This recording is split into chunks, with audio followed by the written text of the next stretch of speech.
ሰላም ሰላም ዩናይትዳውያን እንዴት ናችሁ?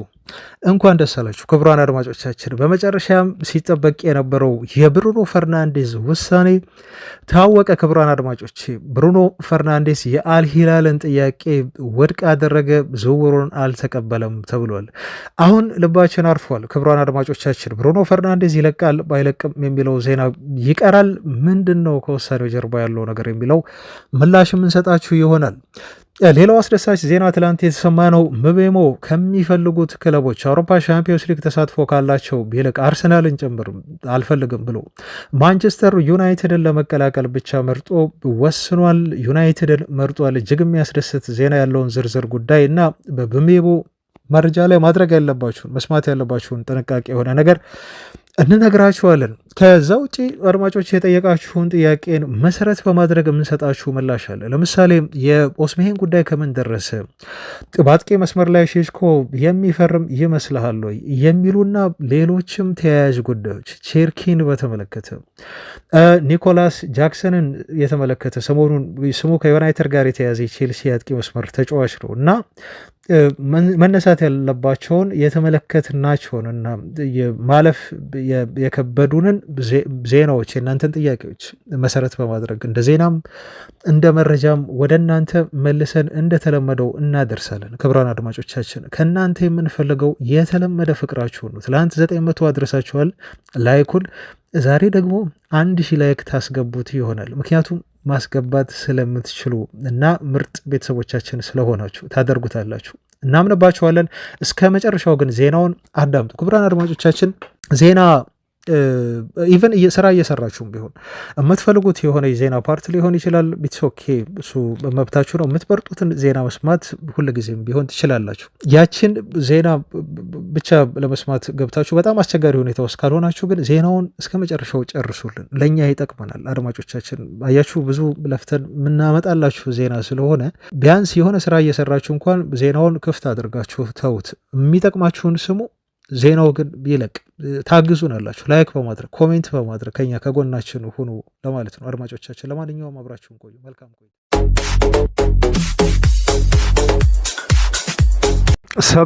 ሰበር መረጃ ነው ይሄ አድማጮቻችን። የመጀመሪያ የማደርሳችሁ መረጃ የብሩኖ ፈርናንዴዝ በማንቸስተር ዩናይትድ ቤት ለመቆየት መወሰኑ ነው። አክቹዋሊ የአልሂላልን ይፋዊ የዝውውር ጥያቄ አለመቀበሉ ይፋ ሆኗል። ይህን ዜና እየሰራሁላችሁ ያለሁበት ሰዓት ነው በብሬኪንግ ኒውስነት የወጣው። አሁን ብዙ ሚዲያዎች እየተቀባበሉት ይገኛሉ ማለት ነው። ስለዚህ አሁን አንድ ልብ ሆነናል፣ አርፈናል። በጣም ጥሩ ዜና ነው አድማጮች። ብሩኖ ጉዳይ በጣም ብዙ አወያይቶናል። ሰሞኑን እጅግ ስናወራበት ነበር። ኢቨን አሁን ይሄ ዜና ከመገለጹ በፊት ራሱ ኮሜንቶች ውስጥ ብትገቡ ወሬ ሁሉ ያው ሳምንቱ ሙሉ ስለ ብሩኖ ፈርናንዴዝ ነው እና አስተያየት ሁሉ ሰጥታችኋል። ባርኮን የብሩኖ ተተኪ ግን ብዙም አልተመቸኝም እስክትል ድረስ ማለት ነው። ይህን ዜና ራሱ ጥያቄህን አዘጋጅቼ ለመመለስ ሬዲ በነበርኩበት ሰዓት ነው ይሄ መረጃ የወጣው የአልሂላልን ጥያቄ አለመቀበሉ ማለት ነው። እና ለባርኮን ልሰጥ የነበረው ምላሽ እስቲ ቆይ መጀመሪያ ብሩኖ መውጣቱን እናረጋግጥ በሚል ነበር። አሁን ተመለሰልን ማለት ነው በነ ፋብሪስ ሮማኖ። ብርሃኔም እንደዚሁ እንዲህ ብልሃል፣ ብሩኖ ፈርናንዴዝ ማን ይተካዋል ብለህ ታስባለህ? ገበያ ላይ ፈርናንዴዝን የሚተካ ተጫዋች አለ ወይ ብለህ ጥያቄ ባንስታል እና አሁን ለዚህ ሁሉ ጥያቄ ምላሽ ተሰጥቷል ማለት ነው። ብሩኖ ፈርናንዴዝ ማንቸስተር ዩናይትድን አይለቅም። ቢያንስ ዩናይትድን አይለቅም ብለን እርግጠኛ መሆኑ ባንችልም የአልሂላልን ጥያቄ አልተቀበለም። በሳምንት 700,000 ፓውንድ ደሞዝ አቅርበውለት የተለያየ ጥቅማ ጥቅም በቦነስ መልክ በአመት ከ60 ሚሊዮን ፓውንድ በላይ በአጠቃላይ በ3 ዓመት ወደ 200 ሚሊዮን ፓውንድ የሚጠጋ ሌሎች ያቀረቡለትን ጥቅማ ጥቅሞች ሳይጨምር እነኝን ሁሉ ጥያቄዎች ብሩኖ ፈርናንዴዝ ከቤተሰቦቹ ጋር ከተማከረ በኋላ አይ ቲንክ ትልቁ ፋክተር የቤተሰቦቹ ጉዳይ ይመስለኛል። ማሳመን ያለበት አሁን ቤተሰቦቹን ነው ተብሎ ሲነገር ነበር። በደንብ ከሰማችሁ ዜናውን አድማጮች እኔም አድርሻችኋለሁ። የመጨረሻው ብሩኖ ፈርናንዴዝ ቤተሰቦቹን ለማሳመን ጥረት ያደርጋል። ምክንያቱም ቤተሰቦቹ ኮንቪንስ አልሆኑም። ወደዛ መሄድ አለብን ወይስ መሄድ የለብንም የሚለው ላይ መንታ ልብናቸው ከውሳኔ አልደረሱም ተብሎ ነበረ። አሁን ቶታሊ ፋሚሊዎቹ እንዳልተቀበሉት ነው የተገለጸው የአልሂላልን ጥያቄ።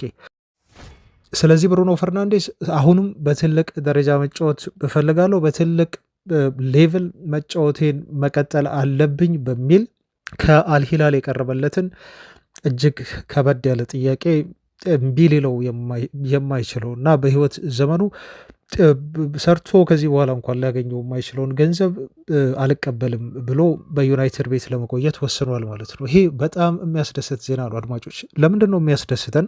ስለ ብሩኖ ብዙ ነገር አውርተናል።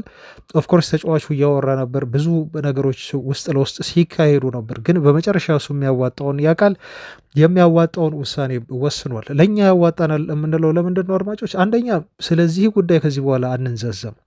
ብሩኖ ፈርናንዴዝ ሊለቅ ነው። እሱ ከለቀቀ በምናገኘው ገንዘብ እነማንን ተጫዋቾች እናስፈርማለን? ሌላ አይነት ጣጣ ነገር ውስጥ ወይም ኮምፕሌክስ ነገር ውስጥ አንገባም።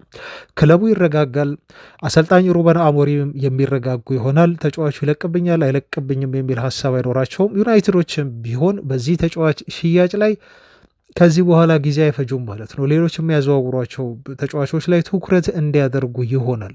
ዩናይትድ ቤት ውስጥ ያለው ትኩረት ይሰበሰባል ነው እምላቸው አድማጮች። ስለዚህ ይሄ ትልቅ ለዩናይትድ ትልቅ ዜና ነው። ሌላው ብሩኖ ፈርናንዴዝ በመቆየቱ አንድ አድማጭ ትላንት ስትናገር ነበር እና አንብቤዋለሁ። በብሩኖ ፈርናንዴዝን በዩናይትድ ቤት የሚጠላ ፍጹም የዩናይትድ ደጋፊ የለም። ብሩኖ ፈርናንዴዝ በነ ምቤሞ አሁን በሜሞ ዜላ አለኝ አደርሳችኋለሁ። በነ ኩኒሃ እንደዚሁም አንድ የፊት አጥቂ ቢጨመር አስቡት እስቲ ብሩኖ ፈርናንዴዝ እንዴት አድርጎ ሊመግባቸው እንደሚችል።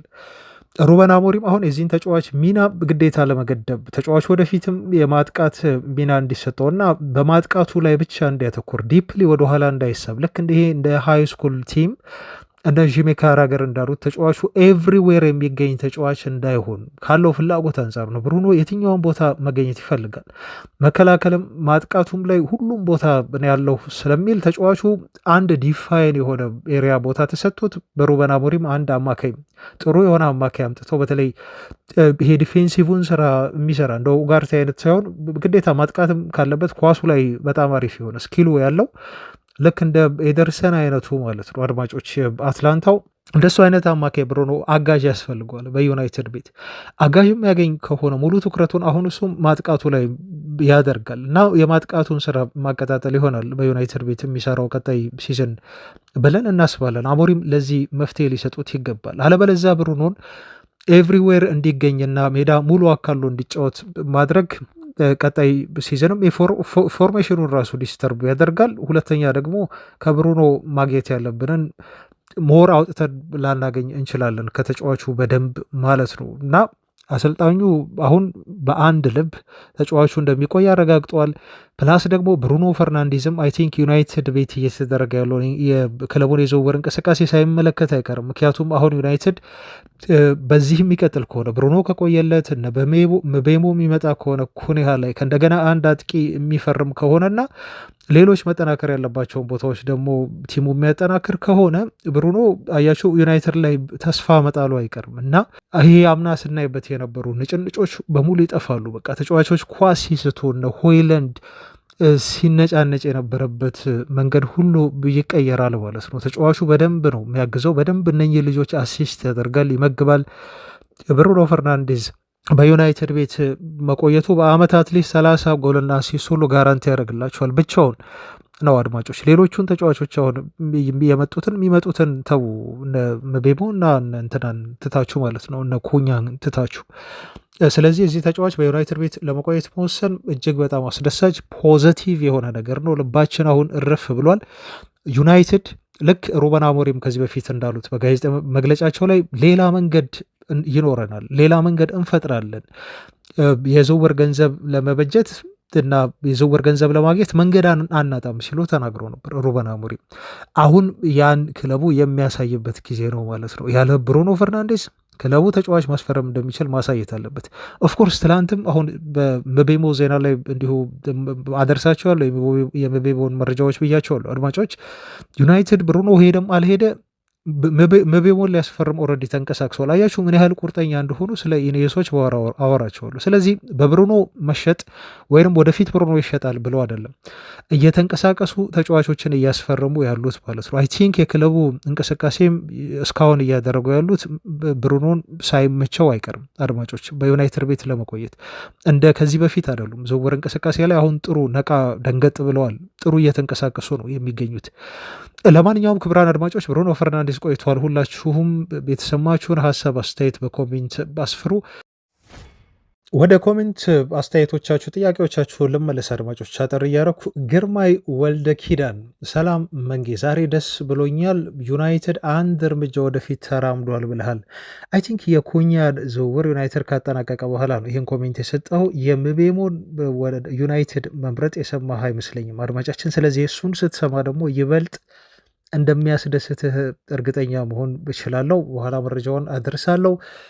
ስለዚህ በዩናይትድ ፈጥኖ በዝውውር እንቅስቃሴው ላይ ተሳትፎ ማድረጉ ደስ ብሎኛል ነው ያልከው። የብዙ የዩናይትድ ደጋፊዎች የሚጋሩት ሀሳብ ይመስለኛል። የአብስራ እንግዳ እንደዚህ ብሏል። ለዩናይትድ የምመኘው ተጫዋች አለ፣ ዴምፍሪስ ነው። ቢችሉ እሱን ቢያመጡት በጣም ደስ ይለኛል። ስለ እሱስ ምን አዲስ ነገር አለ ብልሃል። ስለ ኩንሃ ዩናይትድ ኳስ ይዞ የሚቆይለት ተጫዋች አልነበረውም። ይሄ ደግሞ ለካውንተር አታክ በጣም ይጠቅማል ነው ያልከው። ሁለት አይነት አስተያየት ሰጥተሃል። ዴምፍሪስ በጣም እኔም የምመኘው ተጫዋች ነው። ለዩናይትድ ይፈልጉታል ተብሎ ተወርቷል፣ ግን የተጨበጠ ስላልሆነ አሁን ይሄን ዜና ትኩረት ሰጥተን ልናወራበት አልቻልንም። አድማጫችን ምንም የተጨበጠ ነገር የለም። የቀኝ ተመላላሽ የዩናይትድ ይሄ ራይት ባክ ቦታው ግን ተጫዋች ይፈልጋል ባይ ነኝ። አሁን ዩናይትድ ቤት እየሆነ ያለው ነገር ምንድን ነው አድማጫችን?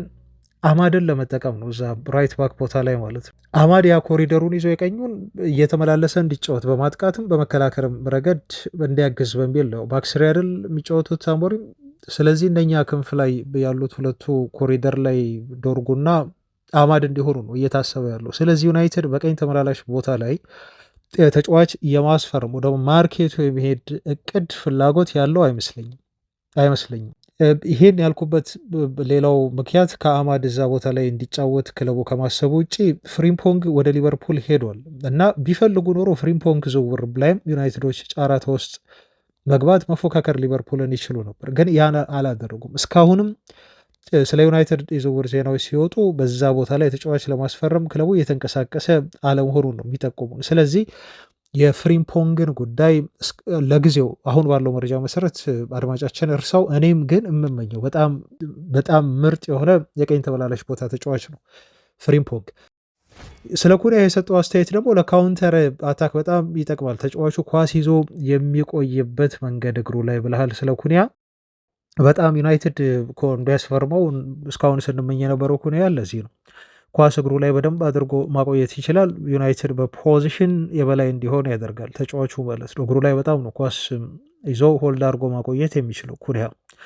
ማቆየት ብቻ አይደለም ፕሮዳክቲቭ ነው፣ ክሬቲቪቲ ያለው ጎል ማስቆጠር ይችላል። ብላብላ ብዙ ነገሮች ስለ ኩንያ አውርተናል። ብዙ አድቫንቴጅ ብዙ ጥቅም ያለው ተጫዋች ነው ለዩናይትድ። ስለዚህ የዚህ ተጫዋች መምጣት ይጠቅማል እንዳልከው ያብስራ። ምትኩ ንጉሴ ፍሮም ሊቨርፑል ዩናይትድ ኪንግደም እዛ ነው የሚኖረው አድማጫችን መሰለኝ። አይ ቲንክ የቼርኪን ጉዳይ ግን አሞሪም ችላ ባይለው ደስ ይለኛል። ሲቲ ገብቶ በኋላ እንዳይቆጨን ብልሃል።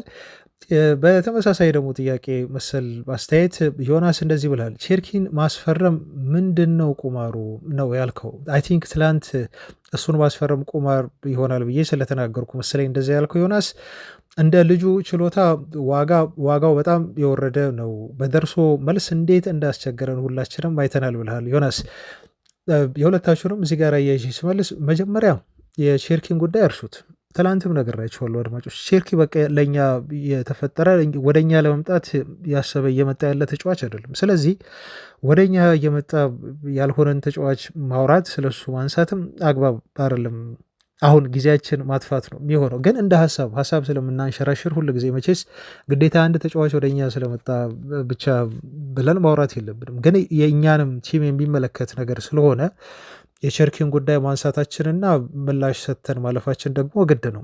አሁን ቸርኪ ወደ ዩናይትድ የማይመጣበት ምክንያት ዩናይትድ እኮ 10 ቁጥር ቦታ ላይ ሁለተኛ አማራጩ ታወቀ በግልጽ ምቤሞ ነው። መቤሞን ነው የሚፈልጉት። ሌላኛው 10 ቁጥር በሁለት 10 ቁጥር ነው አይደል ይጫወታሉ የተባለው። ስለዚህ ሌላ እኛ ሶስተኛ 10 ቁጥር ተጫዋች ዩናይትድ አያስፈልገውም። በቃ እዚህ ጋራ በቃ የቼሪክ ጉዳይ ሁለት ተጫዋቹ አሁን ወደ ሲቲ ለመግባት ኦልሞስት ሁሉንም ነገር አጠናቋል። አሁን ዘገባዎች በሙሉ እየጠቆሙ ነው ያሉት። እንደውም ቼሪክ ከዓለም ክለቦች ሻምፒዮና በፊት ማንቸስተር ሲቲን እንደሚቀላቀል ነው። ስለዚህ ዜር ኢዝ ኖ ሪዝን ማለት ነው ስለሱም እናወራበት ስለ ዩናይትድ የምንቆጭበት ብላብላ አይነት ምንም ምክንያት የለንም። አድማጫችን ትላንት እኔ ለሰጠው ንጽጽር ደግሞ ተጫዋቹ ምንድን ነው ሪስክ ዋጋው ትንሽ ነው ርካሽ ነው ብለኛል። ውል ማፍረሻው 30 ሚሊዮን ዩሮ ሊሆን ይችላል። ብዙ ጊዜ በትንሽ ገንዘብ የሚመጡ ተጫዋቾች ውል ማፍረሻ ተብሎ እንደዚህ የሚቀመጥላቸው ተጫዋቾች የወኪሎች ክፍያ አለ ማናውቀው። አሁን ሲቲ እኮ እስከ 50 ሚሊዮን ዩሮ ሊያወጣ ይችላል ተብሎ ተገልጿል። የወኪል ክፍያ አለ። ይሄ ፊርማ ክፍያ ተብሎ ደግሞ በነፃ ባይመጣም ልጁ በትንሽ ገንዘብ ነው የሚመጣው። ውል ፈርሶ ነው የሚመጣው። ኦፍኮርስ እሱ ከተከፈለ ችግር የለውም። ግን የወኪሎች ኤጀንቶች ክፍያ የሚባል አለ። ቀላል አይደለም። እኔ ፖይንቴ ምንድን ነው ዮናስ ትላንት ልል የፈለግኩበት ሪስክ ነው ያልኩ ነገር ምንድን ነው ዩናይትድ ከዚህ በኋላ ፕሩቨን የሆኑ ተጫዋቾችን ነው ማስፈረም ያለበት። መቤሞን የደገፍነው ለምንድን ነው? በእንግሊዝ ፕሪሚየር ሊግ ስለተጫወተና ሊጉ በደንብ ፈትኖት ተጫዋቹ ስላለፈ ነው። በሊጉ የሰራቸውን ያስመዘገባቸውን የጎል መጠኖች አሲስቶችም ተመልክታል እና አሁን በኋላ እመጣበታለሁ አደርሳለሁ።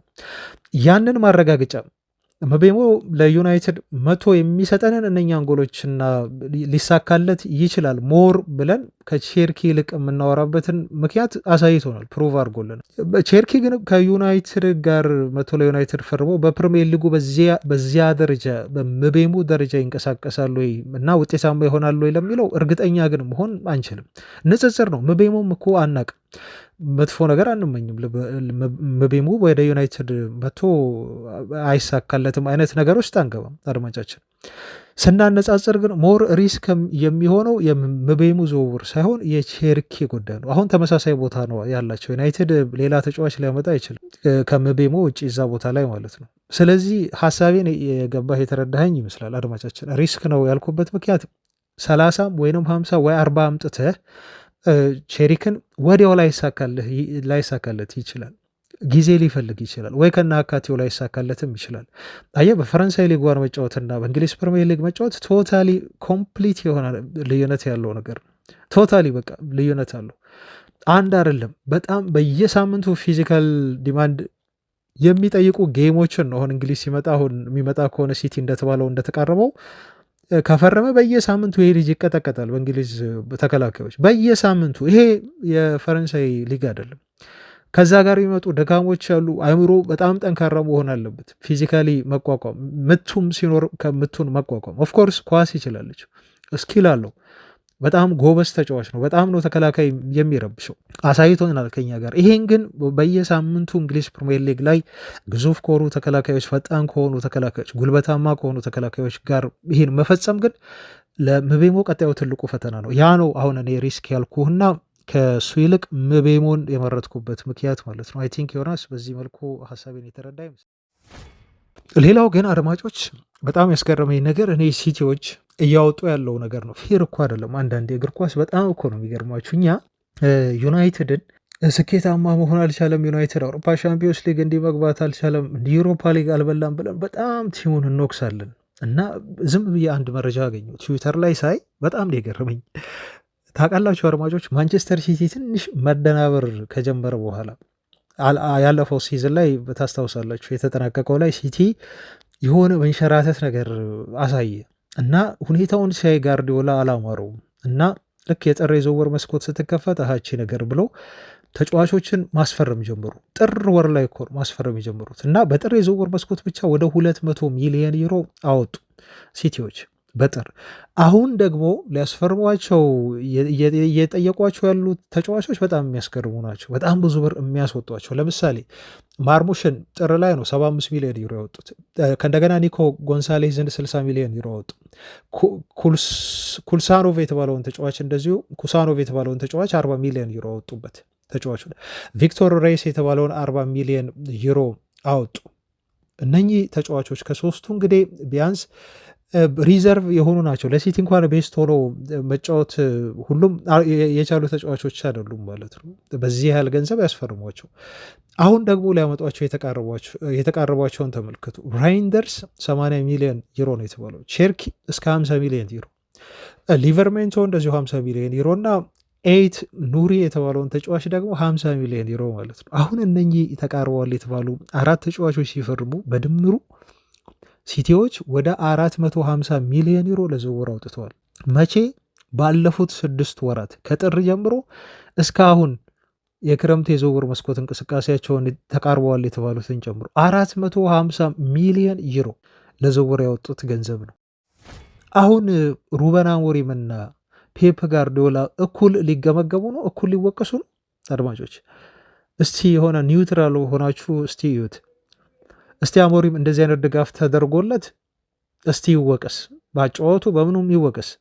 አሁን እኩል ልናያቸው ነው ወይ? እኩል ልንገመግማቸው ነው? ፔፕ ጋርዲዮላ ሲቲ ያሳለፈውን ሲዝን እና ሩበን አሞሪም ያሳለፈውን ሲዝን ብለን። ዶርጉ እኮ ነው ጥር ላይ የመጣለት፣ ዶርጉ የመጣለት ጥር ላይ ለሩበን አሞሪም። ቤተሰቦች ይታያቸው። ዩናይትድ እኮ ያለበት ችግር አልገባችም። አሰልጣኙ ምንም እየተደረገ ያለት ድጋፍ እንደሌለ እኮ ይሄ ማረጋገጫ ነው የሚሆናቸው። ኦፍኮርስ አሁን ጥሩ ነው፣ ትንሽ ጅማሮ ጥሩ ነው። አሁን እየሄዱ ያሉት ነገር ይሻላል፣ ግን ከሲቲ ጋር የሚነጻጸር እኮ አይደለም። 450 ኦልሞስት 500 ሚሊዮን ዩሮ በ6 ወራት ውስጥ ብቻ ለጋርዲዮላ እያወጡለት ነው። ይሄ ኤፍኤፍፒ የሚባል ህግ እነሱ ጋር ቢሰራል አይሰራም ምን እንጂ፣ ዩናይትድ ላይ ብቻ ነው እንደ የሚሰራው ሰዎች። እኔ በጣም ነው ግራ የሚገባኝ። ሲቲ ጋር ይሄ ህግ አይሰራም፣ ቼልሲ ጋር ይሄ ህግ አይሰራም። እንዴት አድርገው እንዴት በዛ ተጠማዘው ዞረው ህጉን የሆነ ቀልብሰው ወይንም የሆነ ጥፋት ነገር ፈጽመው ተጫዋቾችን እንደሚያስፈርሙ ራሱ እኔ ሊገባኝ አልቻለም። በጣም ነው ግራ የሆነ የምረዳው ነገር አለ፣ ግን ግልጽ አልሆንልኝ። ይሄ ህግ እነሱ ጋር የሚሰራ ሁሉ አይመስለኝም። ኦፍኮርስ ውጤታማ ነው ሲቲ ሜዳም ላይ ያ ሊጠቅመው ይችላል፣ ትርፋማ ነው። ሲቲ ቤት ቡድን እየተገነባ ያለው ይሄ ሁሉ ገንዘብ እየወጣ ነው፣ ይሄ ሁሉ ገንዘብ እየወጣ። ስለዚህ አሞሪምን መውቀስ አሁን ገና ነው። አሞሪምን መውቀስ አሁን በጣም ግፍ ነው የሚሆኑ አድማጮች። በቂ ድጋፍ በደንብ ሳይደረግለት ሩበን አሞሪም ይውጣ ብሎ ስለ አሞሪም መቀየር መናገር አግባብ አይደለም። ፔፕ ጋርዲዮላ እኮ 1 ሻምፒዮንስ ሊግ ነው ያገኘው። ያ ሁሉ ወጪ ወጥቶለት ይሄን የአሁኑን የ6 ወሩን አይደለም ከዛ በፊትም ቢሆን ያ ሁሉ ገንዘብ ፈሶለት። አንዳንዴ ቴሪ ዳንኤል ሆነሪ እኮ በጣም ትክክል ነው። ሰሞኑን የሰጠው አስተያየት ሰምታችኋል አይደል? እንዴት አድርጎ አሰልጣኙን ደግፉት መቆየት አለበት ሲል እንደነበረ ለሩበን አሞሪም። አርሰናሎች እናንተ ሁል ጊዜ ቀጣይ ይር ትላላችሁ፣ ግን ዩናይትድን ተመልከቱ። 5 ጊዜ እኮ ለፍጻሜ ቀርበዋል ብለዋል እሱ። ኤፍኤ ካፕ የሚሆን ካርሊንግ ካፕ የሚሆን ብቻ የተሸነፍንበት የዩሮፓ ሊግ ይሁን፣ ግን ዩናይትድ ሲዝኑ በሊጉ ጥሩ አይደለም፣ በጣም የወረደ ቲም ተብሎ ግን ፋይናል ላይ ደርሷል። እውነቱን ነው። ቴሪ ዳንኤል ሆነሪ 5 ጊዜ ደርሷል ባለፉት ጥቂት ዓመታት። እንዲህ አሰልጣኝ እየቀያየረ ቲሙ ዝብርቅርቅ ያለ ሙድ ውስጥ ሆኖ ማለት ነው ዩናይትድ። ስለዚህ አሰልጣኙ እየተደገፉ አይደሉም። ክለቡ በባለቤቶቹ በቂ የሆነ ድጋፍ እየተደረገለት በደንብ በሚገባ በሚፈልጋቸው ተጫዋቾች አሰልጣኝ ድጋፍ እየተደረገላቸው አይደለም እንደ ሲቲ። ፍቅሩ እንደምን ያለ ወንድማችን። ቀጣዩ ፈራሚያችን የብሬንፎርዶ ሜቤሞ ቢሆን በጣም ደስ ይለኛል። መንጌ ብሩኖ ቢለቅ ይሻላል ብላቶ የብሩኖን ነገር እዚህ ላይ እንደያዘውና ፍቅር ነኝ ከቱሉ ዲምቱ ግሎሪ ማን ዩናይትድ ብልሃል። ያው ሜቤሞ ቀጣዩ ፈራሚ ይመስላል። ዜና አለኝ። ስለዚህ እዛ ዜና ላይ እንዋለን በደንብ በዝርዝር ማለት ነው። ቀጣይ ይርጋለም ደግሞ የኔ ጥያቄ ክለቡ እንደ ተጫዋች የተተመነ ዋጋ ወይንም ውል ማፍረሻ ህግ የለም ወይ ብልሃል ይርጋለም። አይ ቲንክ ይህን አስተያየት የሰጠኸው ትላንት ስለ ሼጃሲም ስናወራ ነው። እና ክለቡ እንደ ተጫዋች የተተመነ ዋጋ ወይንም ውል ማፍረሻ ህግ የለም ወይ ያልከው፣ የለም እንዴ በባለቤትነት እኮ ነው የገዙት ዩናይትድን። ግሌዘር ቤተሰቦች እኮ ኦልሬዲ በቃ አንድን ቤት ስትገዛ እንዴት ነው ውል ማፍረሻ ብለህ አይደለም የምትገዛው። በቃ ንብረታቸው እኮ አደረጉት፣ ዩናይትድን ጠቀለሉት ማለት ነው። የምን ውል ማፍረሻ ነው የሚያስፈልገው? ለአንድ ተቀጣሪ ውል ስትሰጥ ነው እኮ አይደል? ውል ስትሰጠው አንተ ቀጣሪ ነህ፣ የሰንበዲ ደግሞ ተቀጣሪ ነው። እና ለዛ ለምትቀጥረው ሰው ውል ስትሰጠው ላፈርስብህ እችላለሁ ምናምን ብለህ ልታስማማው ትችላለህ። ግን የግሌዘር ቤተሰቦች ራሳቸው እኮ ክለቡ ማለት ናቸው እኮ። ስለዚህ እነሱን ኮንትራት ውል አፍርሰው የኳተር ባለሀብቶች ወይም ሼህ ጃሲም ክለቡን የሚገዙበት መንገድ የለም። በቃ ክለቡ እኮ ማለት እነሱ ማለት ናቸው። እነሱ ማለት ደግሞ ክለቡ ነው። ክለቡን እኮ 100% ተቆጣጥሯል፣ ኮንትሮል አድርገውታል። ዩናይትድን መብታቸው ነው። አልሸጥም ካሉ የዛሬ 50 ዓመት ድረስ መቆየት ይችላሉ። 100% ማንም ከዩናይትድ በግድ ሊያስለቀቃቸው አይችልም። ማንም ከእንግሊዝ መንግስት በስተቀር። ዩናይትድ አንድ ያለው ማምለጫ እሱ ነው ብያቸዋለሁ ትላንት። ከእንግሊዝ መንግስትና ከአንድ ፈጣሪ በስተቀር የሆነ ዲቫይን ኢንተርቬንሽን ገብቶ ስል የነበረው ያንን ነው። እዚህ ጋር ለእግር ኳስ መጠቀም አግባብ አይሆንም። ግን የሆነ ህግ ወጥቶ ትላንት እኮ የአብራሞቪችን ጉዳይ አነሰናል። ቼልሲን እንዴት አድርገው ሸጠው እንደሄዱ በጦርነቱ ምክንያት ራሽያና ዩክሬን ከነበረው ነገር አንጻር ምናምን አይደል። አሁንም እንደዚህ አይነት የመንግስት ኢንተርቬንሽን የእንግሊዝ መንግስት ከፈለገማ በአንድ ቀን ያስወጣቸው ግሌዘሮችን በአንድ ቀን የሆነ ህግ የሆነ የእንግሊዝ መንግስትን ጥቅም የሚነካግ ነገር በተለይ ከተፈጠረ ከአሜሪካ ጋር ለምሳሌ ልትል ትችላል። አሜሪካና እንግሊዝ በሆነ ነገር ቢሸነቋቆሩ ኦልሬዲ ቶታል የአሜሪካ ካምፓኒዎች ከእንግሊዝ ለቀው ይውጡ አይነት ቢባል አይነት ነገር እኮ ነው። እንደዚህ አይነት ነገር ካልተፈጠረ በስተቀር ዩናይትድን እነዚህ ሰዎች ከፈለጉ የዛሬ 100 ዓመት ከፈለጉ እንግዲህ ለልጅ ልጆቻቸው እያስረከቡት ዩናይትድን እያለቡ ይቀጥላሉ። ምንም ማድረግ አይቻልም። አዳንከኝ የሚል ስም ያለው ቤተሰብ አይ መንጌ እንደ ሩኒ ያለ ተጫዋች ማንቻውን ቢኖረው ኖሮ ማንቸስተርን ማን እዚህ ቦታ ቢያገኘውን ነበረ። ያ ጊዜ ጠፋ። ወኔ፣ ግልፍተኝነት ማንቸስተርን ማን ይደፍረው ነበረ። አሁንም ቢሆን ኮሪያ ይሁን እንፈልገዋለን፣ በቡድኑ ላይ ትንሽ ኃይለኝነት ይጨምርልናል ብለ እሱ እኮ ትዝታ እኮ አስቸግሮኝ ነው ሩኒ ያነሳው ትላንት። ምክንያቱም ሲወቅሱት ነበረ አንዳንድ ዩናይትድ ጠል ሰዎች፣ ጋዜጠኞችን በሏቸው፣ ደጋፊዎች የኩኒሃ ግልፍተኛ ባህሪውን አንስተው በዩናይትድ ቤት አይሳካለትም አይነት ያው ኔጌቲቭ ነገር የማውጣት አይነት ነገር ሲያነሱ ነው። በዛ ሮኒን ያነሳሁት እኔም ማለት ነው። ግልፍተኛ ተጫዋች ዩናይትድ በጣም ያስፈልገዋል። እንደውም ሶፍት ሆነው እኮ ነው የአሁኑ የዩናይትድ ተጫዋቾች እኮ ያስቸገሩን። በጣም ሶፍት ናቸው። በቃ ከአንድ ተጫዋች ጋር በሚያደርጉት የፊዚካል ንክኪ ለክለቡ ያለ ፓሽን፣ ፍቅር እኮ ስላጣን እኮ ነው አሁን ዩናይትድ እየተቸገረ ያለው። በቃ በፓሽን ነው እንዲጫወቱ እኛ የምንፈልገው። ይህ ካርድም ካዩ ብዬ እግር ኳስ ነው እኮ አይደል? ከ10 ከ20 ጨዋታ አንድ ቀይ ሊኖር ይችላል። ዩናይትድ ምናልባት ሊጎዳ ይችላል በአንድ ጨዋታ። ግን ብዙውን የሲዝኑን አጠቃላይ ሁኔታ ስገመገም በፓሽን የሚጫወት ቲም ይበልጥ ውጤታማ ነው የሚሆነው፣ በፍቅር እንደዚህ ሲጫወት፣ በኃይል ሲጫወት። ለዛ ነው የኩኒሃ ኃይለኝነት ይጠቅመናል ብዬ የተናገርኩት። እንደ ሮኒ አይነት ፍቅር ያለው ለእግር ኳስ ተጫዋች በእርግጥ አሁን ማግኘት ይከብዳል። ሮኒ የተለየ ሌቨር ነው። በቃ ስራዬ ብሎ እግር ኳስን ወዶ መሸነፍ የማይፈልግ ሜዳ ላይ አይነት ተጫዋች ነው። እንደሱ አይነት ተጫዋች ማግኘት አሁን በጣም ይከብዳል። ተጫዋቾች በጣም ሶፍት እየሆኑ ነው። ተጫዋቾች ለክለባቸው ሎያል አይደሉም፣ ታማኝ አይደሉም። ገንዘብ አይተው ነው ብዛት ወደ ክለብ የሚመጡት የሚፈርሙት። ስለዚህ ክለቡ ችግር ውስጥ ወደቀ ብላብላ እንደዚህ ሆነ አይመለከታቸውም። በብዛት ትኩረት ብዙ አይሰጡትም። እነሱ ትኩረት የሚሰጡት ሌሎች ጉዳይ ላይ ነው። እና እንደዚህ አይነት ኃይለኛ የሆነ እልህኛ የሆነ ተጫዋች ኩኒሃ መምጣቱ በጣም ደስ ይላል። እኔም እኮ ናፍቆኝ ነው የሩኒ ነገር ናፍቆኛል። የሩኒ አይነት እልህ ማለት ነው። ኩኒሃ ላይ ከመጣ ደግሞ ካየን እሱ ላይ በጣም ጥሩ ሌሎችንም ተጫዋቾች እኮ ያነሳሳል። እና ይሄን ለማለት ነው። ተግባብተናል። ለማንኛውም ሩኒን ስለምታውቀው ስላየኸው በደንብ ይመስለኛል። አይ ቲንክ ሰላም ሽብሩ፣ እኔ ግን ከምንም ነገር በፊት የኦናናን ነገር ማስተካከል አለባቸው። በፍጹም ቀጣይ ዓመት መኖር የለበትም ብለሻል። ሰላም ሽብሩ፣ የኦናናን ነገርማ ተዉት አድማጮች፣ በቃ ኦናናን እርሱት። በተደጋጋሚ ያነሳ ነው። ሰላምም ኦናና እኮ በዩናይትድ ቤት ቢቀየር ሁላችንም እኮ ደስ ይለናል። አሁን ግን መፍታት ያሉብንን ችግሮች ቀድመን እንፍታ። አሁን ዩናይትድ ብሩኖ አይለቅም ተብሏል። ስለዚህ ገንዘብ የለውም ሌላ ግብ ጠባቂ ለማስፈረም። እየተጠየቁ ያሉ ግብ ጠባቂዎች፣ እየተወሩባቸው ያሉ ግብ ጠባቂዎች በትንሹ 30 ሚሊዮን ፓውንድ የሚያስወጡ ናቸው። 30 ሚሊዮን ፓውንድ ተፎካካሪ ግን ምናልባት በትንሽ ገንዘብ ሊያመጡ ይችላሉ። ለኦናና ተፎካካሪ ማምጣትም አለባቸው ብዬ ነው ማስበው። ኦናናን የሚፈልገው ክለብ እስካሁን በደንብ ገፍቶ የጠየቀ ክለብ የለም። ስለዚህ ልጁን እንዴት አድርገን ነው ከዩናይትድ የምናስወጣው? የሚፈልገው በደንብ ገፍቶ ጥያቄ ያቀረበ ቲም ሳይኖር እኛም ገንዘባችን፣ ኪሳችን፣ አቅማችን ሳይፈቅድ እሱን ለመቀየር አቅማችን እንኳን ቢፈቅድ ቢኖረን እንኳን ሌሎች ብዙ መሸፈን ያሉብን የፊት ጉዳዮች አሉ። አጥቂ 9 ቁጥር መች አስፈረመን? 10 ቁጥርስ ገና መች መጣ? እነኝን ሁሉ ቦታዎች ሳናይ ስለ ኦናና እንትን አንልም። ክለቡም የሚንቀሳቀስ አይመስለኝም። ያው እኛም ብዙ ትኩረት ሰጥተን አናወራበትም ነው። ግን ቢቀየር ኦናና ደስ ይለናል፣ ወይ ተፎካካሪ ቢመጣለት ማለት ነው። ብዙዎቻችሁ አሁን ሰግታችኋል ስታስቡት ይመስለኛል። ፊት ቦታ ላይ ቲሙ በጣም እንዲህ ሲጠናከር ተጠናክሮ ኋላ ደግሞ ኦናና ለካ አለ ብላችሁ ስህተት ሁሉ ትዝ የሚላችሁና የሆነ ፊልም የምታደርጉ ይመስለኛል። ለዛ ነው ደጋግማችሁ የምታነሱት። ለማንኛውም ሰላም፣ ስለ ኦናና ያለው ነገር ይሄ ነው።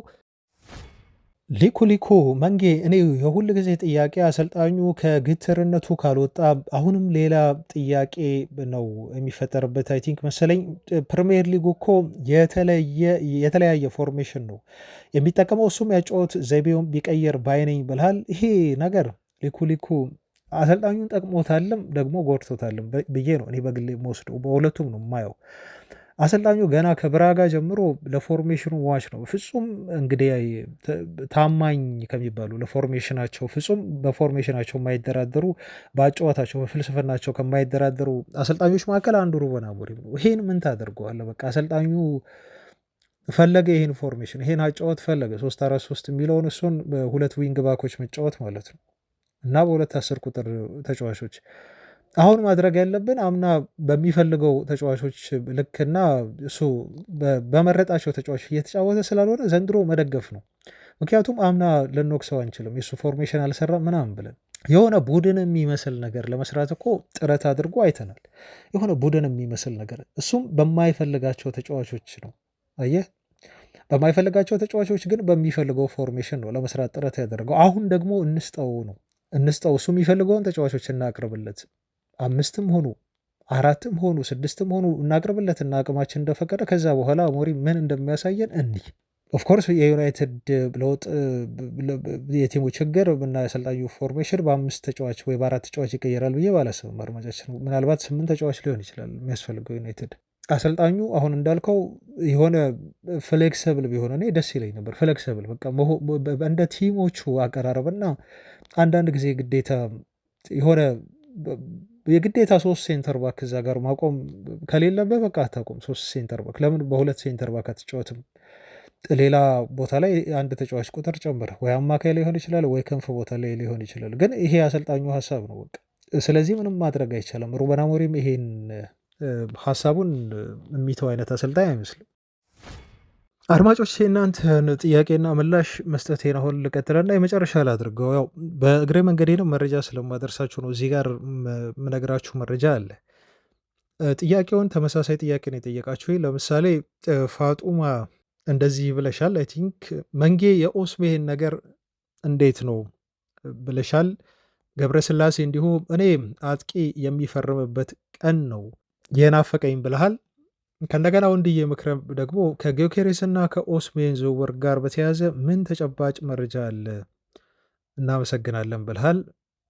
አንተነህ ተገኝ ደግሞ የሼሽኮ ዝውውር ግን የሚሳካ ይመስልሃል ወይ? እኔ በጣም ከባድ ፉክክር የሚገጥመን ይመስለኛል። ከሱ ይልቅ ግን በፕሪሚየር ሊጉ ተጫዋቾች ላይ ትኩረት ቢያደርጉ ጥሩ ይመስለኛል። በሻምፒዮንስ ሊጉ አለመሳተፋችን በጣም ነው የጎዳን የኢኮኖሚ አንጻር ብልሃል። ተመሳሳይ ጥያቄ ነው አሁን አራታችሁም ያላችሁ። ስለዚህ ከአጥቂ ዝውውር ጋር በተያያዘ የወጣውን መረጃ አንድ ላይ አያይዤ ልንገራችሁ። ኢኮኖሚውማ በጣም ጎዳን። አየ ነው እኮ ይኸው ተመለከትን አድማጫችን።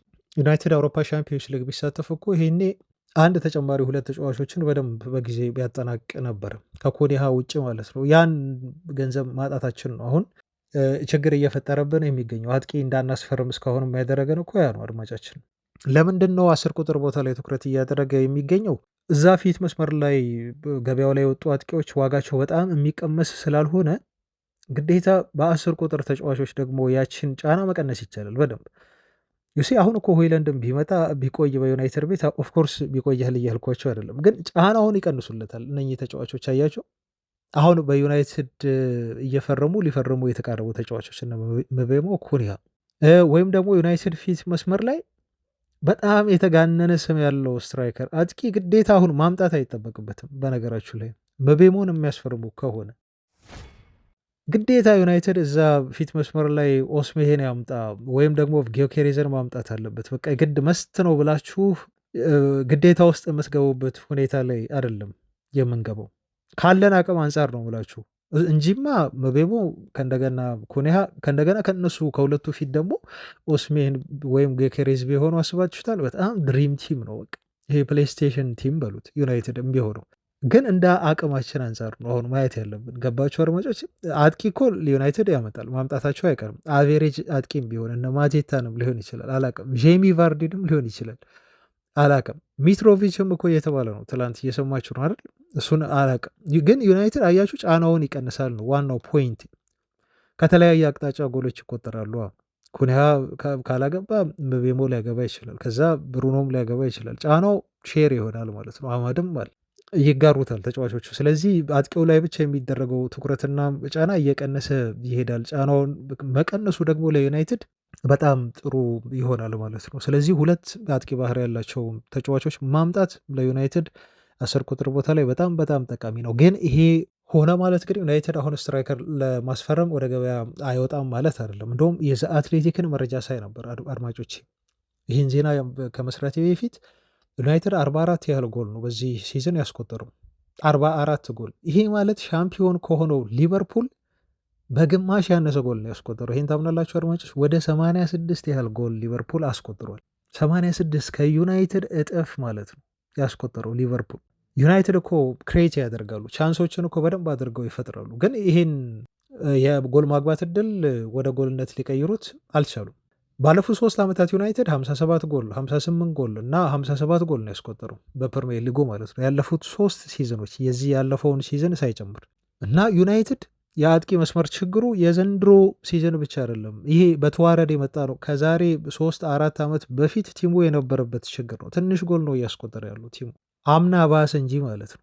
ኦልሞስት ለ60 የቀረበ ነበር በየሲዝኑ ዩናይትድ የሚያስቆጥረው። አሁን 44 ጎል ብቻ ነው ዩናይትድ ያስቆጠረው። ጎል በዛ ማለት ደግሞ ጨዋታዎችን አሸነፋችሁ ማለት ነው። ስለዚህ አጥቂ መስመሩ በደንብ ትኩረት ተሰጥቶት እየተንቀሳቀሱ ያሉት በዚህ ምክንያት ነው። አንድ ከወጡ መረጃዎች አንጻርና አሁን እናንተ ከጠየቃችሁኝ ጥያቄ አንጻር ደግሞ ብላሽ ስሰጣችሁ አድማጮች፣ የኦስሜሄን ጉዳይ እንዴት ሆነ? እስካሁን ምንም አፕዴት የለም። ኦስሜሄንን እስካሁን ዩናይትዶች ስለማናገራቸው ተጫዋቹን በግል ከእሱ ጋር ስለመስማማታቸው ምንም የወጣ ነገር የለም። ኦፍኮርስ ወደ ኔፕልስ ሰዎቻቸውን ልከው የዩናይትድ ቺፍ መልማይ የሆኑት ሰው ሄደው እንዳወሯቸው ኔፕልስ ላይ ናፖሊዎችን ተገልጿል፣ ሰምታችኋል። ሆይላንድን የዝውውሩ አካል ሊያደርጉ ነው የሚሉ ሪፖርቶችም ወጥተዋል።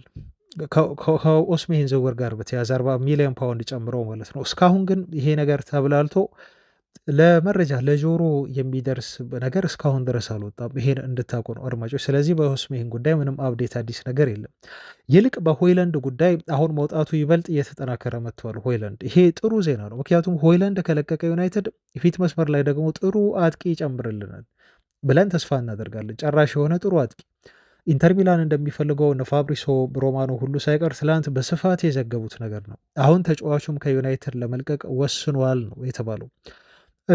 ሆይላንድ እንግዲህ ከዚህ ሲዝን በኋላ በዩናይትድ ቤት መቀጠል አይፈልግም፣ እኛም እንዲቀጠል አንፈልግም። ተጫዋቹ ምናልባት በውሰት ይሆን የሚለቀው ወይ በቋሚ ኮንትራት ነው የሚለቀው፣ እሱን አላቅም አድማጮች። ኢንተር ሚላኖች ያላቸው ፍላጎት ግን ኮንክሪት ነው፣ በጣም ጠበቅ ያለ እውነተኛ። ተጫዋቹ በዩናይትድ ቤት ባይሳካለትም ግን በሴሪያው መጥቶ ይሳካለታል ብለው ኢንተር ሚላኖች እጅግ ስለሚያምኑ አውሮፓ ሻምፒዮንስ ሊግ ላይም እንደዚሁ ለሽንፈት የዳረገን አንዱ ደካማ ክፍላችን የአጥቂ መስመራችን ነው ብለው እያመኑ ስለሆነ ሆይላንድን ሊያስፈርሙልን ኢንተር ሚላኖች እውነተኛ ፍላጎት ይዘው መጥተዋል። ይሄ ደግሞ ስፔስ ይለቅልናል። ዩናይትድ ጥሩ አጥቂ እንዲያስፈርም ከፊት መስመር ላይ እድል ይሰጠዋል ወይም ይሰጠናል በሚለው እንይዘዋለን ማለት ነው። የተጫዋች ሊወጣ ተቃርቧል። የሼሽኮ ጉዳይ ለዩናይትድ የሚፈርም ይመስልሃል ወይ የሚልም ጥያቄ ተነስቷል። አይመስለኝም አድማጫችን፣ አይመስለኝም። ሼሽኮ በጣም ውድ ነው። አጠቃላይ ሼሽኮ ፓኬጅ በጣም ውድ ነው። ከሱ ይልቅ እንደውም ጊዮኬሬስ ላይ ትንሽ እድል ያለን ይመስለኛል። ትንሽ ጭላንጭል ነገር ሴስኮን ዩናይትዶች ይፈልጉታል። ኦፍኮርስ ግን አሁን ካፒታሉ ገንዘቡ ከየት ይመጣሉ? እኔ ትልቁ ጥያቄ እንዳይሆንም ይሄ ዝውውር ሆነ ይሆናል ብሎ እንዳናስብም አቅሙ የለንም፣ የገንዘቡ ሁኔታ ችግር ነው አድማጫችን። ኦፍኮርስ ወሬው አለ፣ እነ ቢልድ አውርተውታል፣ እነ ቪቨል ተጫዋቹን ስለሚያውቁት ምናልባት አሳምኖ ወደ ዩናይትድ ሊያመጡት ይችላሉ የሚል ሪፖርት አለ። ግን ገንዘቡ ኬት ይመጣል? እንደሚጠበቀው ከዩናይትድ ተጫዋቾች እየለቀቁ አይደለም። እነ ራሽፎርድ እነ ሳንቾ ደሞዛቸው ክምር ነው እና አንቶኒ እስካሁን እየተንቀሳቀሱልን አይደለም። እነኚህ ትልቅ ገንዘብ ያመጡልናል ያልናቸው ተጫዋቾች ደፍሮ የሚያስፈርማቸውም ክለብ ያለ አይመስለኝም። እኔ አሁን በውሰት ነው እየታየኝ ያለው። ምናልባት ድጋሚ ሊወጡ የሚችሉት እነኚህ ልጆች አሻሻጥ ላይ ችግር አለ። አሁን ተጫዋቾችን ማስፈረም ላይ ዩናይትድ ጥሩ ነው። አሻሻጥ ላይ ግን ቶሎ ቀልጠፍ ጠፍ ብሎ ተጫዋቾችን እነኚህን ተጫዋቾች መልቀቅ በጣም ያስፈልጋል። ይሄም አይሆን ከሆነ የሼሽኮ ዝውውር አጠቃላይ እስከ 100 ሚሊዮን ዩሮ ሊፈጅ ይችላል። በጣም ውድ ነው። አርሰናል ደግሞ በጥብቅ ፈልጎታል ልጁን። አርሰናል ከዩናይትድ የተሻለ ደግሞ የገንዘብ አቅም አለው። ይሄን አትርሱ አድማጮች። ስለዚህ እነኝህን ሁሉ ነገሮች ስናይ ሼሽኮ በዩናይትድ ቢፈለግም እንኳን አሁንም ኦፍኮርስ አትሌቲክ ብለውታል። ሼሽኮ የዩናይትድ የዝውውር አንዱ ሊስት ውስጥ ያለ ነው። ፊት መስመር ላይ አጥቂ መስመር ላይ ኤ ሊስት ላይ ያለ ማለት ነው። ጊዮኬሬዝም ሌላው አሁንም ቢሆን የዩናይትድ ፍላጎት ሊስት ውስጥ ይገኛል። ግን ጊዮኬሬዝ ደግሞ አጠቃላይ በተለይ እሱ ደሞዙን የተባለ አይ ቲንክ ብዙ ደሞዝ ጠይቋል። ክለቦች ጋምብል ማድረግ አልፈልጉም። እድሜው አስበው አሁን 26 ወደ 27 እየሄደ ነው ጊዮኬሬሽ። ሼሽኮ ቢሻላል። አርሰናል እኮ ትኩረት አድርጎ ወደ ሼሽኮ ያጋደለበት ትልቁ ምክንያት እድሜው ገና 22 ስለሆነ ነው። አይ ቲንክ 22 ስለሆነ ጊዮኬሬዝ ግን የሚጠይቀው ደሞዝ ደግሞ ተባለ። ዝውውሩ ውል ማፍረሻ 80 ነው፣ ግን መደራደር ክለቦች ይችላሉ። ከዛ በታች ይለቃል ነው የተባሉ። ቀላል አይደለም ለዝውውሩ የሚወጣው። በዛ ላይ ወኪሉ ደግሞ የጉርሻ ክፍያ ነገር ይጠይቃል አሉ። ከ80 ሚሊዮን ዩሮ ውል ማፍረሻ ውጪ ክለቦች ተደራድረው ማስፈረም እንደሚችሉ ከተስማማ ልጁ ከስፖርቲንግ ጋር ወኪሉ የሆነች ጉርሻ ይፈልጋል። ተጫዋቹ ትልቅ ደሞዝ ጠየቀ ተባለ። ከደሞዙም እኮ ወኪሉ ደግሞ በፐርሰንት ይወስዳል። 3% ይሆን 5% አይደለም እና ጊዮኬሬዝ ከእድሜው አንጻር እየጠየቀ ያለው ኢኮኖሚያዊ ፍላጎት ከፍተኛ ነው። አድማጮቻችን ከፍተኛ ነው። የኦስሜሄንም ጉዳይ ተመሳሳይ ነው። አሁን ተጫዋች ጨምሮ እሱን ማስፈረም ጉዳይ አይደለም። ኦስሜሄን ደሞዙ ኦስሜሄንም እንዲሁ ከፍተኛ ነው። አርሰናል ለምን ይመስላችኋል አሁን ሼሽኮ ላይ ብቻ ትኩረት ያደረጉ? ጊዮኬሬዝን እስካሁን ማስፈረም ሲያቀታቸው ቀርቶ ይመስላችኋል? አይደለም። እድሜውን አዩ። ከእንደገና እየተጠየቀ ያለበትን ገንዘብ የሚወጣበትን ገንዘብ ተመለከቱ። አያችሁ፣ በጣም ኢኮኖሚያዊ ውሳኔ እየወሰኑ ነው። አይ ስለዚህ ከጊዮኬሬዝ ይልቅ ቆይ መጀመሪያ ሼሽኮን እንሞክር፣ እሱ ካልተሳካ ግን ወደ ማን እንዞራለን? ወደ ጊዮኬሬዝ እንዞራለን ብለው ነው እሱን ይዘውት ያለው ማለት ነው።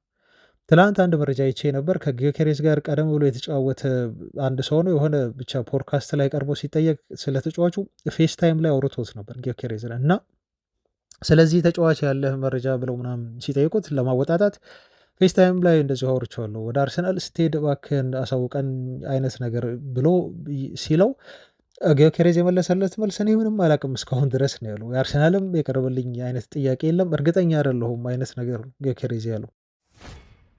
እኔ ምንም አላውቅም፣ አርሰናልም ይፈልገኝ ወዴት እንደሚሄድ ራሱ አላውቅም አይነት ነገር ነው የመለሰለት መልስ ማለት ነው። እና ወደ አርሰናል ሲሄድ ግን ፕሮሚስ አሳውቃለሁ፣ ወደ አርሰናል የሚሄድ ከሆነ ግን አሳውቃለሁ አይነት ነገር ነው። አያችሁ። ስለዚህ በጊዮኬሬዝ ጉዳይ ክለቦች ጥያቄ አላቸው ማለት ነው። የሆነ ነገሩ ልክ አይደለም ወይም በጣም የተጋነነ ነገር ነው እንጂ እስካሁን አይቆይም። አሁን ብልጥ ሆነዋል የእንግሊዝ ክለቦች። ተመልከቱ አሁን የአርሰናል አንዱ መከራከሪያ ነጥብ እና ዩናይትድም እንደዚሁ ሊያነሱት የሚገባ ነጥብ ምንድን ነው? የቡንደስሊጋው አሁን እሱ ከሚጫወትበት ከፖርቹጋል ሊግ በጣም ጠንካራው ሊግ ነው ቡንደስሊጋው። ኑኔዝ ላይ የሰሩትን ስህተት ተመልከቱ።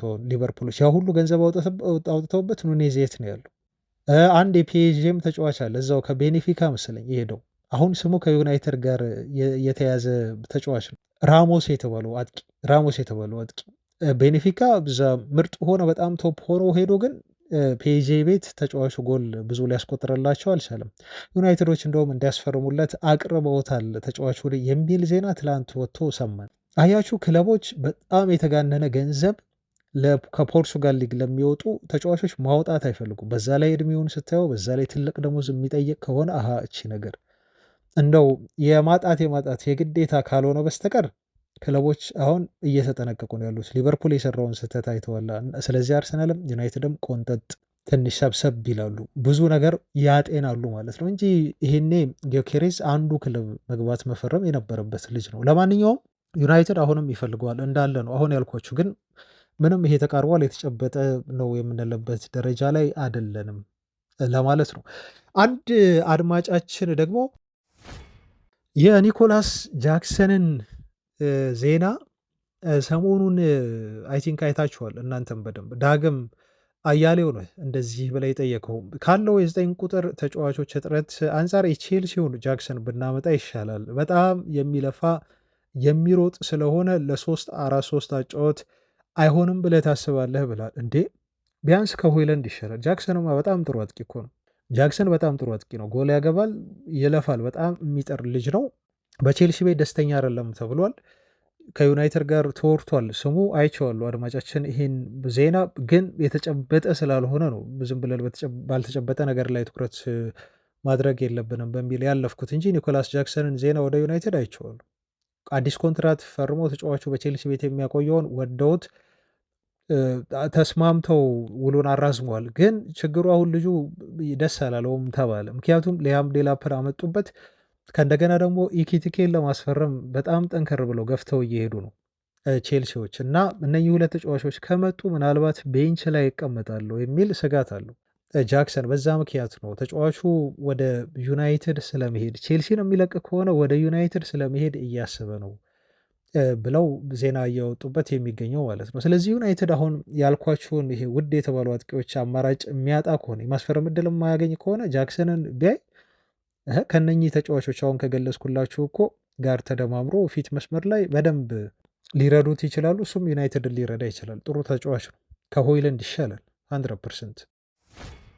ኒኮላስ ጃክሰን አሁን ለምሳሌ ያለውን ስታት ላነጻጽርልህ እና ሉጣ ጃክሰን እና ዴላፕ ነው ማነጻጽረው። ጎል 10 አስቆጠረ ጃክሰን፣ ዴላፕ 12፣ ሹት 76 ሹት አደረገ ጃክሰን። ዴላፕ 68 ሹት አለው። ጃክሰን ይበልጣል ማለት ነው ከዴላፕ። ሹት አኪሬሲ ደግሞ 46.1 ነው ጃክሰን፣ ዴላፕ ደግሞ 47.1 ነው። በዚህ ትንሽ ነው የሚበላለጡት፣ ኦልሞስት እኩል ናቸው። ከእንደገና ደግሞ ኮንቨርሽን ሬት ስታየው ይሄ ወሳኝ ነው ለአጥቂ 13.2 ነው ኒኮላስ ጃክሰን ኮንቨርሽን ሬቱ፣ ብዙ ኳስ ያባክናል ማለት ነው። ዴላፕ 17.7 ነው። ቢግ ቻንስ ሚስድ ደግሞ 19 ቢግ ቻንስ ኒኮላስ ጃክሰን ሚስ ሲያደርግ በጣም ይሄ ብዙ ቁጥር ነው እና 10 ደግሞ ዴላፕ አድርጓል ማለት ነው። አየህ ብዙ የጎል ማግባት እድሎችን ያመክናል። ግን እንዲህም ሆኖ ጥሩ ነው። ተከላካይ የሚረብሽ ሌሎች ብዙ ከየአቅጣጫው ጎሎች የሚያስቆጥሩ ተጫዋቾች ካሉ ኒኮላስ ጃክሰን ለዩናይትድ አይከፋም። ግን እሱ የዳበረ የዝውውር ዜና አይደለም ለማለት ነው። ለማንኛውም አድማጮቻችን ይኸው የሀሳብ አስተያየቶቻችሁንና መረጃችንን እግረ መንገዳችንን አድርሰናችኋል። አሁን ስለ ምቤፖ ዝውውር የምናወራበት ክፍል ላይ ነው። ወደዛ ዜና እናምራ። አሁንም አብራችሁን ቆዩ። ላይክ አድርጉ። ሀሳብ አስተያየቶቻችሁን በኮሜንት አስፍሩ። አብራችሁን ቆዩ። ሌላኛው ከዛሬው የብሩኖ ፈርናንዴዝ ዩናይትድ ቆይታ ውሳኔ ውጪ በጣም ብሬክ ያደረገ ኒውስ፣ ትላንት በጣም ብሬክ ያደረገ ይሄ ኒውስ ብሪያን ምቤሞ ወሰነ የሚለው ዜና ብቻ ነው እንግዲህ ብዙ ያነጋገረው እና እኛንም ደስ ያስባለን። አንድ ነገር ግን እዚህ ጋር ከወዲሁ አስምሩበት፣ ብዙ ነገር ከማውራታችን በፊት አድማጮች፣ ምቤሞ ወደ ዩናይትድ ለማምራት ወሰነ። ተጫዋቹ ካሉት ክለቦች ጥያቄ ካቀረቡለት ቲሞች ዩናይትድን መረጠ ነው የተባለው እንጂ ኢቨን ኦፊሻል የሆነ ድርድር እንኳን ከብሬንትፎርድ ጋር አልተጀመረም። ዘገባዎች እንደሚሉት ከሆነ ከተጫዋቹ ጋር ብዙ ነገር ሊያልቅ ይችላል። ተጫዋቹ ሀሳቡን ሰምቷል። ቲሙ ምን አይነት ሀሳብ እንዳለው የአሞሪምን ፕሮጀክት እንደወደደው ነው የተገለጸው እና ተጫዋቹ በቃ ተመስጧል፣ ተገዝቷል ለዩናይትድ ፕሮጀክት። ልክ ኩኒሃን ሩበን አሞሪም አሳምነው እንዳመጡት ሁሉ ሀሳባቸውን ቲሙን እንዴት አድርገው እንደሚጠቀሙት ዩናይትድ እንዴት እንደሆነ ቀጣይ አካሄዱ በሙሉ አስረድቶታል። አይ ቲንክ በደንብ ነው ከተጫዋቹ ጋር የተግባቡት። ይሄ ማለት ግን ከክለቡ ጋር ተስማምተዋል ማለት አይደለም። አሁን ይችን ነገር በደንብ እንትን በሉ፣ በአእምሯችሁ ውስጥ አስቀምጡ። ለምን መሰላችሁ አድማጮች? ይሄ ዜና እንደዚህ ከተወራ በኋላ ብዙ ዜናው ሲወራብና በደንብ ሲወጣ ኦልሞስት ተጫዋች ወደ ዩናይትድ እንደተፈረመ ተደርጎ ተቆጥሮ ነው የተወራው እና ብዙ በማህበራዊ ድረገጾች ላይ ሲንሸራሸር የነበረው ነገር በቃ ምቤሞ የዩናይትድ ተጫዋች ተደርጎ 100% በቃ ተወስኗል። ይሄ አደጋ ያለው ጥንቃቄ አድርጉ፣ በኋላ እንዳትጎዱ። ኔጌቲቭ ነገር እየተመኘው መጥፎ ነገር እየተመኘው ግን አይደለም አድማጮች። እንደውም ዛሬ በወጣ መረጃ መሰረት ምንድነው የተባለው? ብሬንትፎርዶች ተገርመዋል። ይሄ የዜናውን ክብደት ሲያዩ ኢንተርኔቱን እንዲህ ማጥለቅለቁን በጣም ሲያዩ እንዴ ምቤሞ እኛ ተጫዋች አይደለም እንዴ እስካሁን ምናምን ብለው እስከ መደንገጥ አይነት ነገር ከውስጥ የክለቡ ቁልፍ ሰዎች አንዳንድ ሰዎች የሰጡት የተባለ አስተያየት ነው ከሚታመኑ የዜና ምንጮች የተወራ። ምቤሞ የእኛ ተጫዋች አይደለም እንዴ ብለው እስኪደነግጡ ድረስ ማለት ነው። ኦልሞስት በቃ ዩናይትድ እንደፈረመ ተደርጎ ነው ዘገባዎች እየወጡ እየተወራ ያለው ነገር ማለት ነው። ግን የዴቪድ ኦርንስተን ነው መጀመሪያ ዜናውን የወጣው።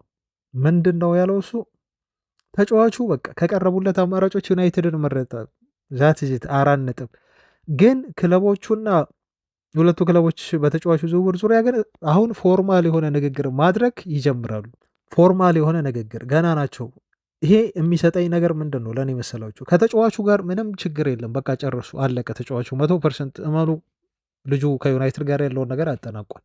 ክለቦቹስ? ዋናው ግን ክለቡ ነው። ገና ናቸው ክለቦቹ። ስለዚህ መጠንቀቅ አለብን። ገና ናቸው፣ ገና ያወራሉ። አሁን ብሬንፎርዶች ደግሞ ይሄ ፈላጊ እየበዛ ሲሄድ ምንድን ነው ታውቃላችሁ፣ ተጫዋች ላይ የገንዘብ መጨመር፣ የዝውውር ሂሳቡን ከፍ ማድረግ አይነት ነገር ከ50 ወደ 60 የማለት ነገር አለ። ውል ማፍረሻ ሂሳብ የለውም ምቤሞ። ስለዚህ ዩናይትዶች መደራደር አለባቸው፣ በደንብ ከብሬንፎርድ ጋር መደራደር አለባቸው። ዩናይትድን መምረጡ በጣም ደስ ይላል፣ ደስ ያሰኛል። ልጁ በጣም ደስ ያሰኛል። ይሄ ጥሩ ኢንካሬጅመንት ነው። ወደ ዩናይትድ ሊመጣ እንደሚችል ዩናይትድ ማረፊያው ሊሆን እንደሚችል የሚጠቁማቸው ነገር ነው። እኔ ከዚህ በፊትም ስለው ነበር። ምንድን ነው ያልኩት? የዴላፕን ጉዳይ ሰወራ በተለይ እንደ ኩኒሃ ወደ ዩናይትድ ለመምጣት ፍላጎት ያሳየን ተጫዋች ስላልሆነ ይሄ ልጅ አትመኑ ስላችሁ ነበር። በምቤሞም ጉዳይ እንደዚሁ ብያችሁ ነበር። ማንን እንደሚመርጥ እስካሁን ፍንጭ አልሰጠንም፣ ማንን እንደሚመርጥ ግን ከኒውካስል ፕሮጀክት ይልቅ የረጅሙን የዩናይትድ ፕሮጀክት ልጁ ላይ ይችላል። ዩናይትድ ምንጊዜም ትልቅ ነዋ።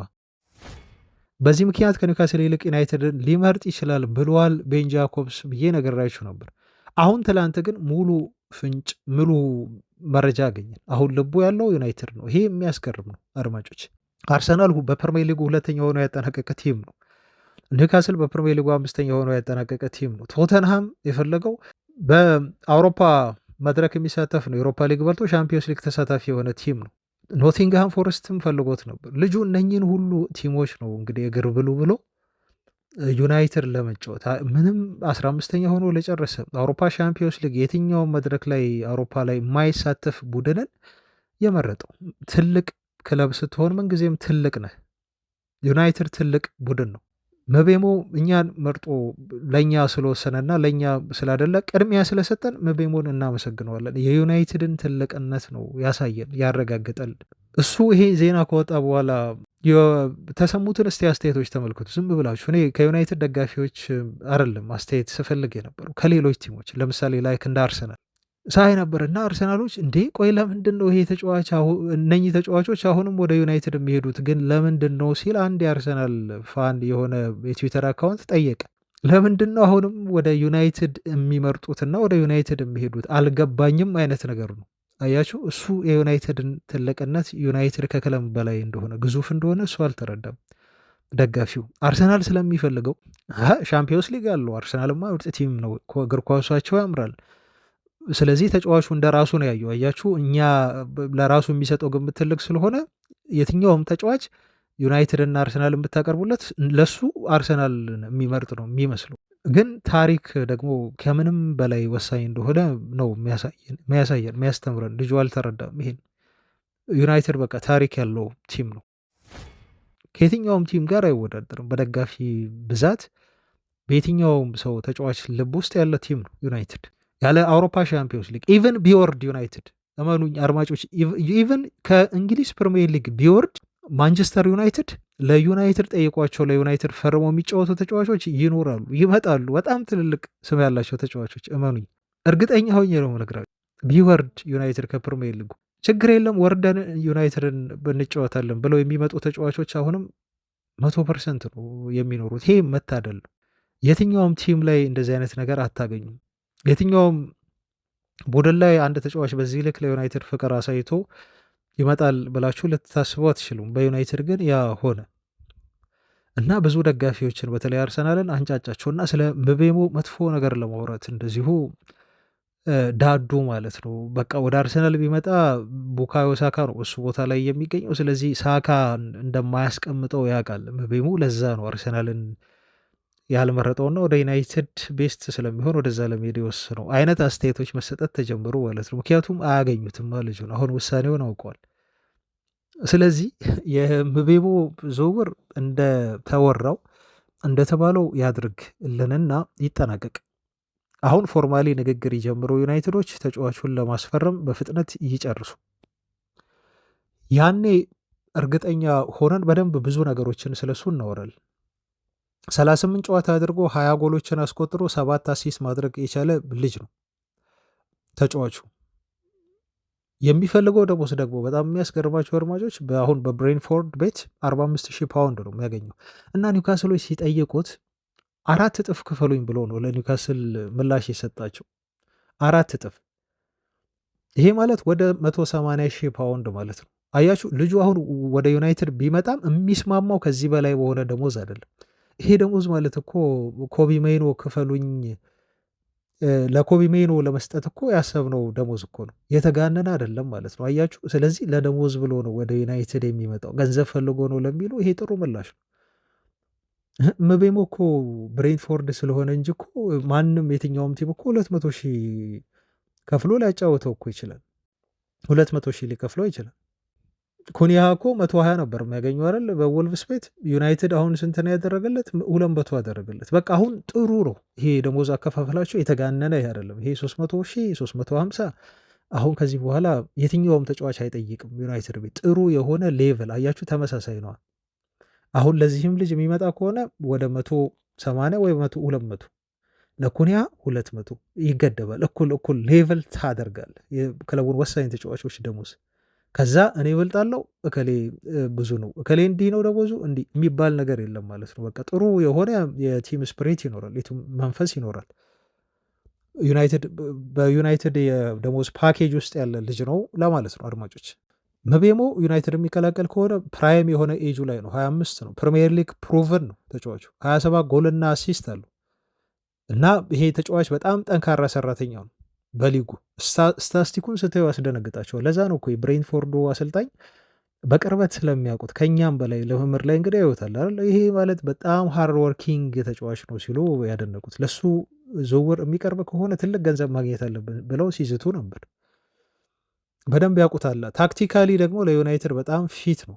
በሁለት 10 ቁጥር ቦታ መጫወት ለሚፈልጉት ሩበን አሞሪም በጣም ምርጥ እና ፊት የሆነ ተጫዋች ነው የሚያገኘው ማለት ነው አሞሪም።